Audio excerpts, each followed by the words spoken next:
Itinanggi ni dating Pangulong Rodrigo Duterte na sangkot siya sa destabilization plot laban kay Marcos administration. Gusto naman makausap ni Duterte si Pangulong Bongbong Marcos kaugnay sa pagsuspinde sa Sunshine Media Network International o SMNI kung saan meron siyang programa. May unang balita si Sara Hilomen Velasco ng GMA Regional TV 1 Mindanao. Nababahala raw si dating Pangulong Rodrigo Duterte sa 30-day suspension na ipinataw sa Sunshine Media Network International o SMNI kung saan mayroon siyang programa.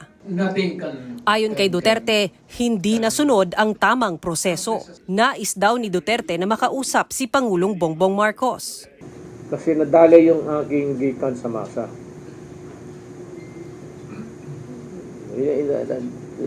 Isali ko na lang yung akin because yun ang importante sa akin. I do not want to confront the president, but rather I'd like to talk to him indirectly kung bakit ganon. Ayon kay Presidential Communications Office Secretary Cheloy Garafil, lagi raw available si Pangulong Marcos para kay Duterte. Makikipag-ugnayan din daw ngayon si Pangulong Marcos kay Duterte kung gusto nitong makipagpulong. Muli namang tinanong si Duterte kaugnay sa kumakalat na destabilization plot daw kung saan may pulong umanong nangyayari sa mga retired general sa Davao City. Itinanggi ni Duterte na sangkot siya dito. Sino namang pulis o pati military na makipag-meeting sa akin to disturb? You must be crazy. It's order and security maybe.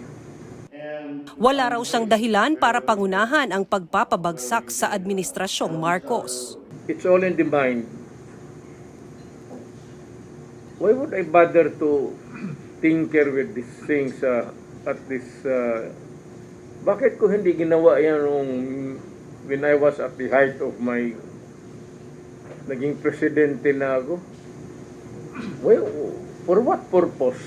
I'm comfortable with Marcos. Wala raw siyang problema sa Pangulo at wala raw mali sa direksyon ng kasalukuyang administrasyon. Wala mang buboy nakita ang major errors ba? Corruption, abuso. Apparently, si Marcos is treading on a straight path.